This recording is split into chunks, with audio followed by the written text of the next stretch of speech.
I started and then I didn't give you a keyword. Yeah.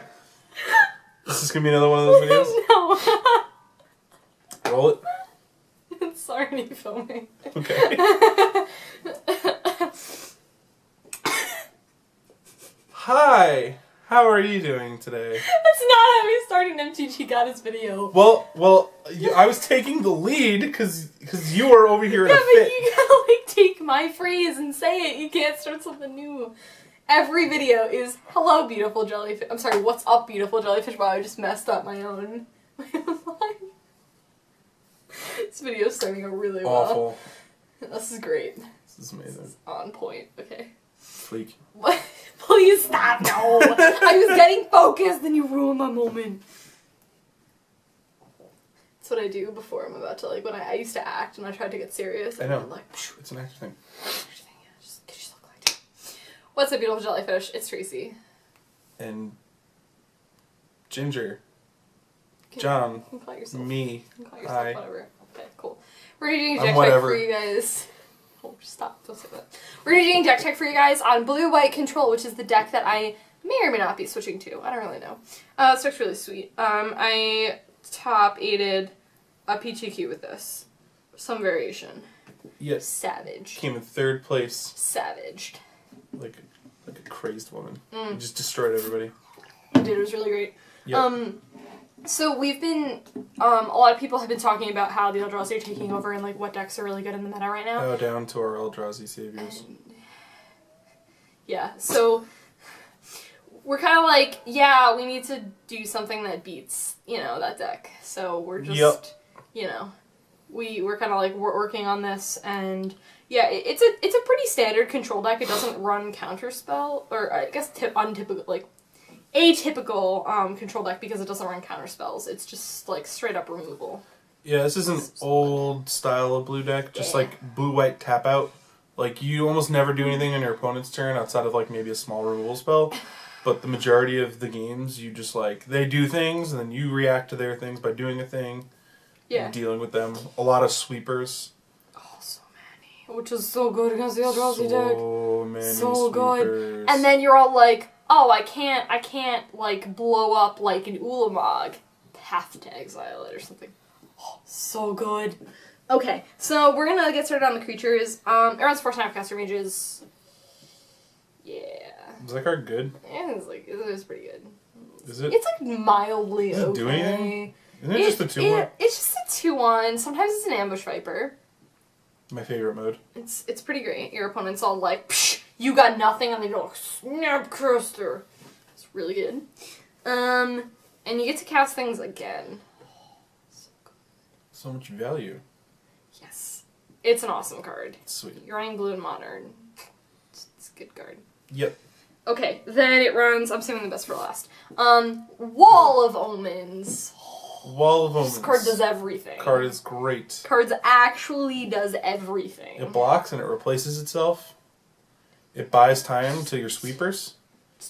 And it draws you the sweeper a lot of times. It draws you closer to it. Like, literally insane. And some people just can't deal with it. They're all like, Voice of Resurgence, and I'm all like, block with my Wall of Omens? It's got a big booty. It does. It blocks everything. I think it's a draw card and it's really good. Oh, so good. I like it. Cool. This is insane, this card. Let me tell you about this card. Which card? This card, Wall of Denial. Oh man, can I tell you how many people I surprised with this card? They were all like, oh, you're playing like Blue-White Control, maybe you're playing Esper, whatever. Probably playing like Lingering Souls or something, and I'm like, Wall of Denial. People can't answer this card. Well, yeah, it has Shroud. Yeah. It's so good. Bigger booty with Shroud. Something I realized about this card is that if they Mindslaver you, like say they just have like the 1-turn Mindslaver, and they have like Path to Exile or something, they can't Path it, which is so good because it's got Shroud, which is like super good. No one runs that version of Shroud. Yeah, I'm usually not worried about the... Alright, actually the Eldrazi player shouldn't be too worried about your Wall of Denial. They should or they shouldn't? They shouldn't. Ugin gets rid of it. Wormcoil goes right through it. Is that Death Touch? It's still like an awesome card, and you play it against in most matchups, like Affinity. Affinity can't deal with it. All the aggro decks cannot deal with that thing. It's way too big to get around. It's so good. good. And it's got flying too, so your opponent's got blocks all of the flying guys. It blocks everything. It's really good. A wall. It says nah. Get it? Because denial. Denial. Nah. Denial. What are we? From like the south or something? Okay, yeah, so those are the creatures in the deck. Yeah. They're really sweet. When they say creatures, I mean really theoretically, like Snapcaster. It's forced. It's actually 4 creatures. Theoretically. It's just 4 Snapcaster And Snapcaster Mage is not really a Snapcaster Mage. It's just like another Supreme Verdict or it's another Path to rules. Exile. It's another. It tends to get swept under the rug a lot. Yeah, basically. But that's usually not how we're killing people. We're not killing people. Yeah, not killing people with Snapcaster Mage. Like this is not the deck where you can kill people with Snapcaster Mage. It's but super hard. You don't. It's a long way to go. You do other things. There's no lightning bolts to catch up. It's just slow mode. Basically. Attack with a Grizzly Bear every turn. Okay, and why don't we talk about this card, because this is just a thing. The juice. Yeah, this card is very, like, if you want to look up the definition of Teach the Juice Man, this card's in there. Ruined Halo. Let's just take a minute for this card. See, I took a moment for that card. You did this time. Yes! Yay! Okay. Ruined Halo is the nuts. It's so good! It comes into play, you name a card, and then you don't have to worry about that card anymore. Never again. Don't worry about it. Ever. Don't worry about it ever again. Ever. Doesn't matter what it is. You're never ever getting back together. Like, ever. Do you want to leave? Yeah. I'm just gonna finish this deck tech without you. It's nice knowing you. Brah. I'm gonna take a nap.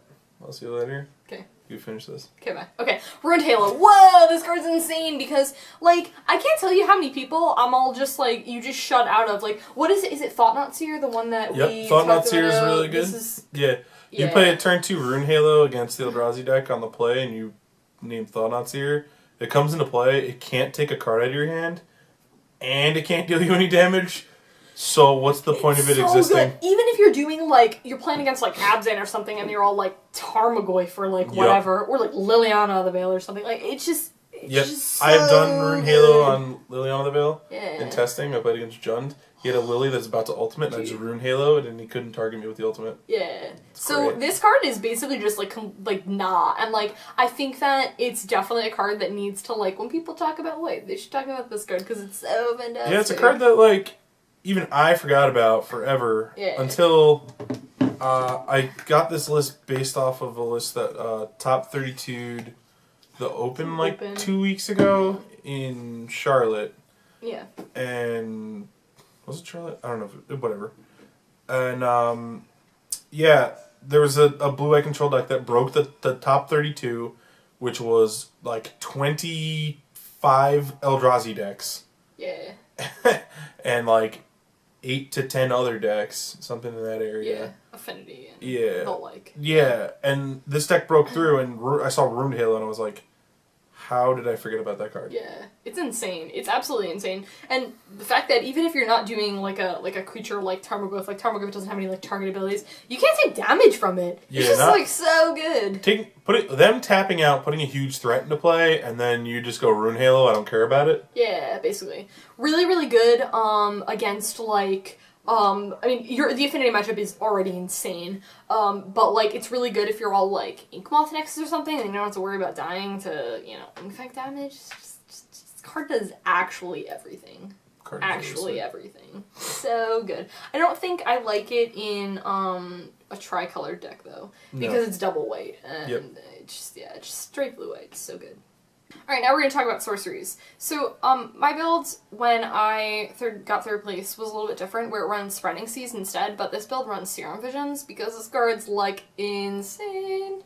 Yeah, the list that she played in that tournament, I basically took the list that I was talking about earlier, and just handed it to you, with, like, a Wall of Denial is the only thing I changed. I changed 1 Spreading Seas and 2 Detention Spheres to 3 Wall Denials, and that was the only main deck option, like, I did. And I had 1 less Condemn, but that list had 1 more Condemn. Yeah. So that was like it. So there was no Serum Visions in that list, which I was very interested about. Yeah. But it seemed to work just fine. You had so much draw power, but Serum Vision is really good. Yeah. Those words just come out of my mouth. Yeah, I was like cringing a little bit. Yeah, you know, it's weird. It's kind of like it's kind of weird because you have a lot of the card draw, but like, you know, you were saying when you were watching me, you were all like, oh, sometimes I draw a card and be like, I really wish I could have had the chance to scry. So we're not for Serum Visions, but it's better than other things, basically. Yeah, Serum Vision is good with the scrying, definitely helps. I wish it was preordained. I wish it was Brainstorm. Well, that's a little ambitious. At that least is preordained is in this format. Yeah. It's banned, but it's at least in the format. Yeah. But yeah, so the ability to draw a card and scry, especially with like the 1-0s that this deck has, and when you're like, alright, time to turn the corner and finish this game, when your opponent's basically locked out of doing anything, just find one of your like end game finishers is really important. Yeah. And Serum Vision helps you like ditch all the nonsense to get to them. Yeah, super good. One Wrath of God. Because this just says nah. Sometimes you just gotta kill things. And sometimes you want to make sure they can't be regenerated. Which is relevant to Thrun and like Azuri, if you're playing an elf matchup. That's about it. There's not much in the format really that you're too worried about. It's basically because you cannot run 5 Supreme Verdicts. And that's the next card, And, Supreme Verdict. This card's insane! Can't be countered. It destroys all the creatures. It just does everything. It goes boom. There's a lot of cards in here that It goes boom and the creatures go by. It does, and guess what? You don't care about your stuff being blown up. No. Your finishers aren't even creatures, so you don't even care. But you know what I realized? Is that you theoretically run 8 Supreme Verdicts because you run 4 Snapcaster Mages. You run 4 Snapcaster Mages, 4 Supreme Verdicts, and a Wrath of God. This deck has 9 main deck sweepers. 9 sweepers. On top of 6 1-mana removal spells and 4 Rune Halos. Nobody survives. No one does anything. Nobody does anything. So you don't let them. This deck is also really good against Affinity. So good. I played Affinity twice when I got 3rd place, and the Affinity players were just like, nah, I can't do anything. Because they'd play something and you'd be like, nah. Basically. And then you like blow up the board. Your opponent does stuff, you don't care. You're like, whatever. Take care of that. Okay, cool. Well, let's segue into the instance because, you know, instance. 4 Path Exiles. What's that card do? This card's, like, really good. It does everything, actually. That's what it says, you know, so he says, like, exile target everything! It's really good. Dude, that card's, like, really good. Did you see the new white card that was spoiled from, a lot of people are like, that's the same as Path to Exile. I was like, please, no, stop. It's 2-mana sorcery. It does basically the same thing. Except they get a... What are they calling it? A clue. You get a clue. Tell your opponent to get a clue. Tell your opponent to get a clue. Dude, I wanna listen to that song that like... Have you ever seen the movie? Yes, I know where you're going. I already know where you're going. Get a clue. Something wrong with you. It's like freaking 90s flashback.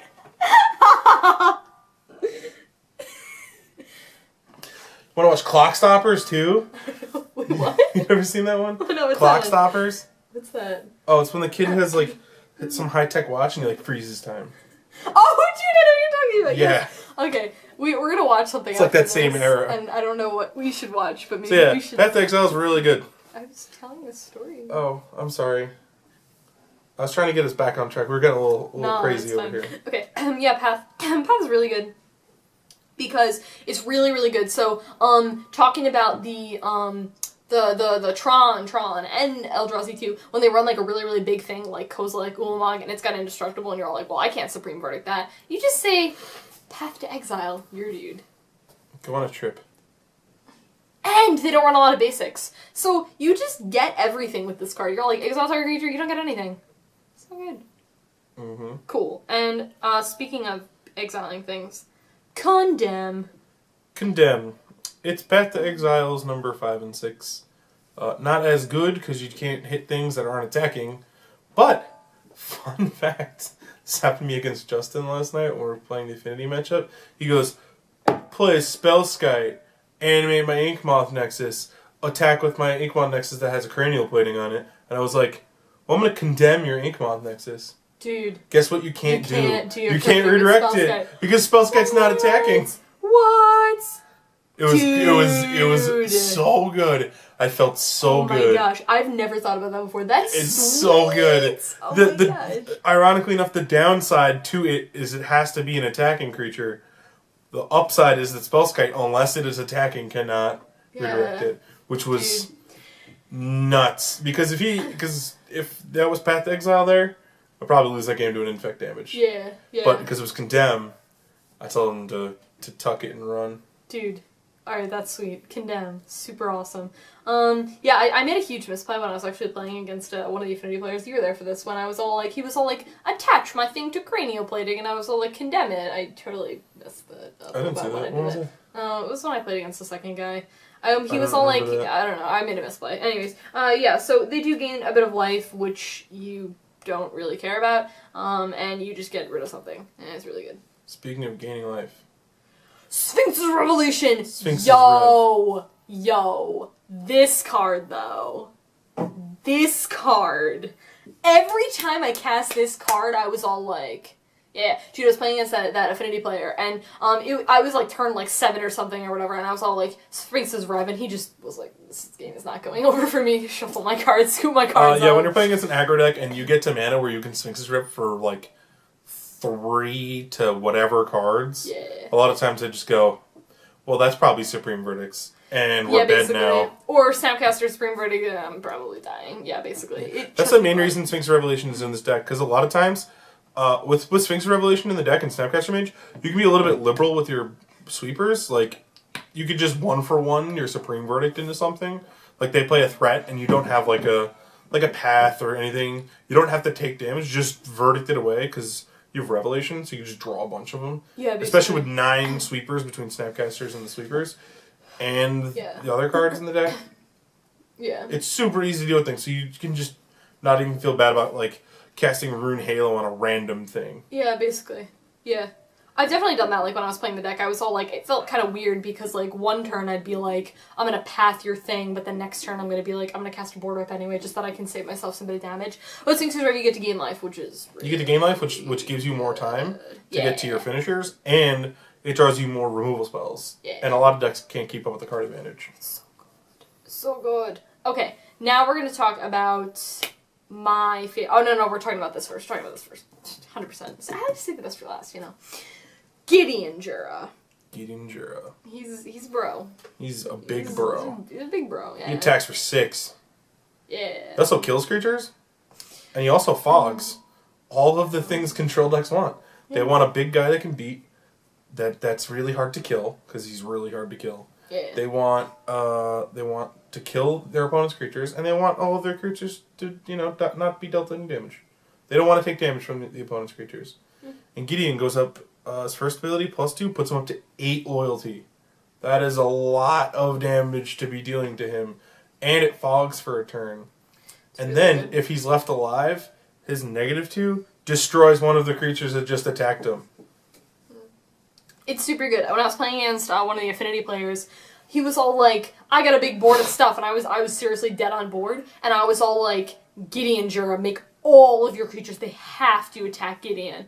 And so it saved me a turn. And theoretically, if I had one more turn, I would have gotten a Supreme Verdict, and I would have been fine, but it was that one card that was underneath, so it was like land, and I was like, this is gonna help me win the game. But he's okay. I'm not in love with him. I'm in love with Gideon. I've played with Gideon a lot, and I won 2 matches yesterday in Modern based off of Gideon Jura. You put him into play, and he just takes over the board. No one can deal with him. Yeah. He's really good. Okay. Not as good as the next card, though. Nah. Okay, so let's talk about this card. Elspeth. Which one? Champion. Sun's Champion? Oh. That's the best one. Man. So good. So good. Literally, people can't answer her. Because you blow up the board or something, and you're all like, okay, cool, I lose a couple of 1/1s, but then you blow up their stuff, and then you're all just like left with 3 1/1s, and you just keep hitting them in the face. They just can't answer it. They're perfect blockers for Elspeth. And then if they go to say attacker when you've tapped out, or when you have no creatures, you're all like, path your dude, like, you just don't even care. It was really good. I played against the Eldrazi deck last night. He had 2 Thought-Knot Seers. I played an Elspeth. I didn't even blow it up. I was like, put 3 guys into play. I'm just gonna block your Thought-Knot Seers all day. Yeah, basically. And then he's like, oh, okay. Thought-Knot Seer? And I was like, now you have 3 Thought-Knot Seers. Alright, cool. Take this. Oh, wait, I don't have anything in my hand. Ha ha. I'll take nothing. Alright, next turn, Elspeth down. Sure, I'll draw 3 cards. That seems really cool to me. Yeah, that's actually... Oh, and I have more guys still? What's the definition of savage? Get wrecked, nerds. Elspeth is just insane. She's insane. Like, a I lot of emblemed people... her last night. Oh, dude. Against Justin. He was getting beaten over the face, he apparently. just You destroyed savaged him. Yeah. I emblemed her and just went, wee! So yeah, she's great. Like, a lot of people, when they're all like, oh, let's talk about Elspeth, they're all like Knight Errant, and I'm all like Sun's Champion, because she's just so good.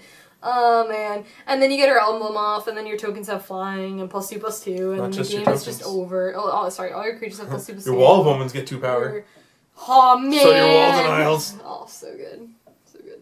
Honestly, if you have Elspeth emblem, you probably have a bunch of tokens. You're probably killing them. You're probably killing them. Probably dead at that point. Yeah. But yeah, she's just the greatest thing ever. Hermine super relevant in the meta right now when people are playing big dudes. You're all just like, nah. I'll kill your Siege Rhino. I'll kill your Tarmogoyf. I'll kill your stupid Eldrazi's. It does all of those things. Kills all and things. more. She's great. I love her.